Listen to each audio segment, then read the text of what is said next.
let's move on to 28 years later. Something that I am out the loop. I'm completely out the loop on this one, but you guys wanted to talk about it, so let's get right to it. Sabrina, this is a new film that came out, I believe, about a week and a half ago.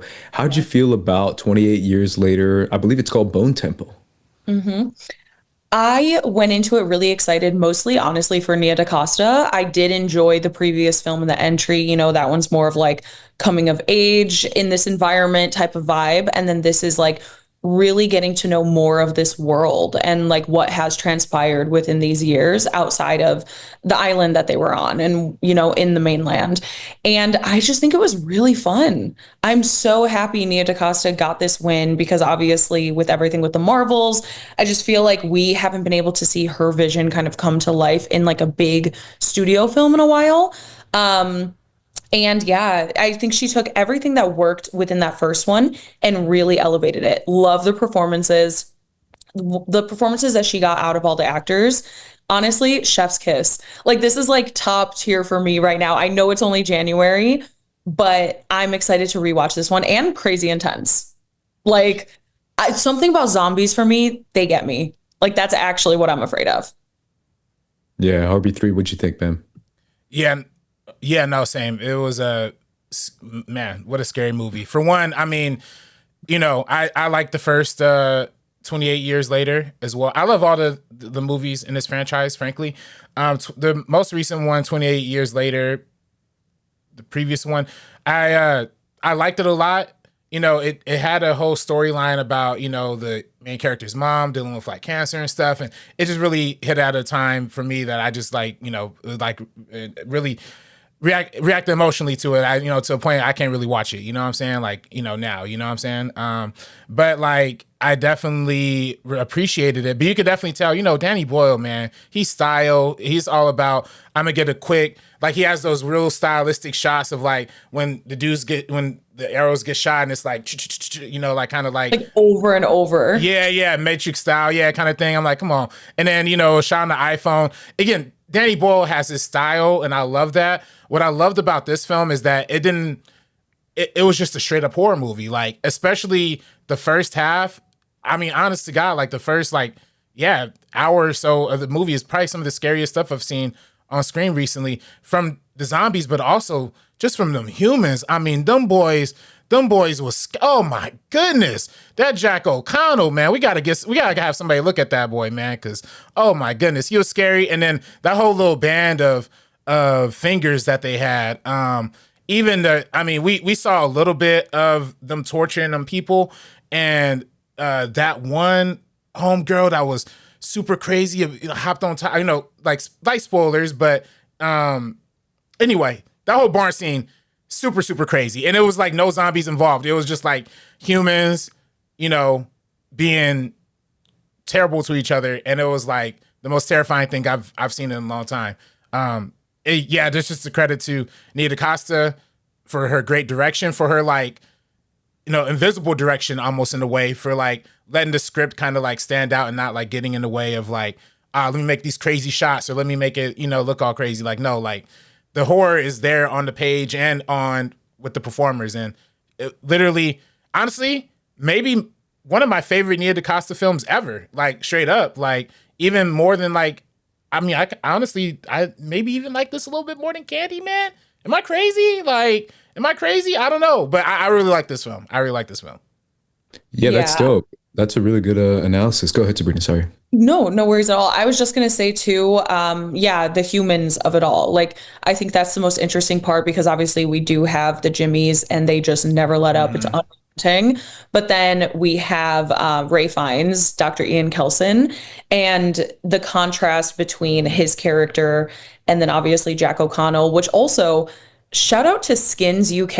I feel like I've talked about this a lot before. I watched it when I was a kid. Yeah. I mean, they came out with some incredible actors because, everybody's like, oh, Jack O'Connell, we keep seeing him in these like crazy roles. I'm like, watch Skins.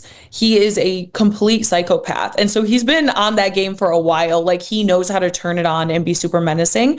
But then in the moments, trying not to get too super spoilery here, but like in the moments where it it's kind of like him being a little bit more vulnerable, and you're actually seeing him as a person versus like the persona that he puts on and that energy. I feel like he's able to reel it in so beautifully. But yeah, just overall, all the performances. Samson, the guy who plays Samson, absolutely incredible. That's another one where you're going back and forth through all of these different kind of like heightened emotions, and he just did that so wonderfully. Ray Fiennes, incredible. Like the scenes, all the different scenes where he was so theatrical, he's dancing, whether it's with Samson or doing that whole display for the Jimmies. I loved every minute of it. Like I really, really enjoyed this one. Yeah, Wiley in the chat says it also had a really good soundtrack. What do you guys think of the soundtrack of the film? Yeah. Yeah, no, it was great. I mean, it was, you know, for one, oh shoot, I forgot to set this up before we went live too. You know, you saw part one of my Hamnet review came out. My biggest problem with that movie is that they use this song that's been used in every single movie since.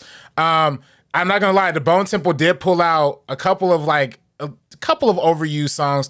You know, particularly, I don't know, you know that Radiohead song Sabrina that they used in they also used in the John David Washington, The Creator. It was also in The Creator as well. I'm like, okay, this is kind of like the nerd version of like that song that's getting slightly overused, but I'm kind of liking it. Like, you know, I kind of love it in this film. And then of course the Iron Maiden thing at the end, like you're alluding to, Sabrina. Like, this is a Ralph Fiennes masterclass. Like, honestly, like he should be in the conversation. I hope, you know, it's probably no chance, but give him in the best supporting actor conversation for this movie. Like, he was great. I mean, all the way around, through and through. The dramatic scenes, the emotional scenes, and the fun scenes. Like, come on, man, dude was cooking. Yeah, he was just a wonderful character too. Like it was so beautifully written, and he brought it to the screen like intensely. And then same with Wiley's comment about the soundtrack. I loved it. I loved when they tied in kind of like all of his previous life through his music, like when he was playing the music himself. And you got that feel of that like nostalgia. And then same thing, of course, we're seeing with like the Teletubbies and just different things like that, like all of these like relevant pop culture moments that are brought into this world, and kind of that funny conversation, because I feel like we all talk about this like, well, we don't all talk about this all the time, but you know, you talk about like what will stand the test of time in decades to come. Like if something were to happen and we lost access to media, like what will future generations or like aliens find that kind of represent us as humans? And I like that we see that like their society completely crumbled, and it's like the things that they had either when they were children and this happened, or if you were an adult and you got to live more life, all of those elements that you like bring forth that kind of like show that you're human. Just really beautiful. The first one, second one, so good. I did not expect all of that, honestly. And I'm excited for the next one. Yeah. Oh, I was going to say, I'm super excited for the next one. We got to talk about that setup a little bit too. But I do, like you mentioned, the humanization of these characters, especially of Ian, of Ray Fiennes' character, also of Samson, right? Like of seeing like that kind of, you know, I don't want to spoil like what they're kind of doing in this movie, but you kind of learn a little bit of like the main dog zombies like backstory. I'm like, what? Like, and then it just ties in so beautifully. Like, I think this whole story of like death and life and rebirth, kind of all with this, and Andres, you will like this. There's a lot of Christian kind of theology kind of talking this too a little bit. You know what I'm saying? And in a way, it's more like kind of Satanism, but like there's a way they kind of like parallel, they kind of parallel it in a weird way. It sounds crazy saying it out loud, but like if you see the movie, it's a very interesting kind of relationship.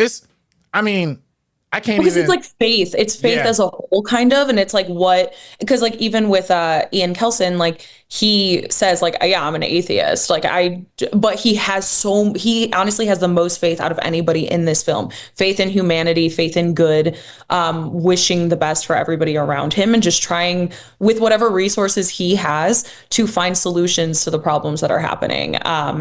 Little things, big things, and yeah, exactly what you said, RB3, when we're talking about Samson's character, and just when you see a crowd of zombies, all of those people used to be human too. And so even again, kind of getting into spoilery, but the fact that we even got like perspective shots from the zombies and we see what they see, it gives you a deeper understanding, and again adds like more humanity to these people that are kind of stripped of their humanity. Yeah, that all sounds amazing. I obviously want to give a final shout out to Nia DaCosta herself, a director who, the highest quality of a director, personally for me, has always been about performances.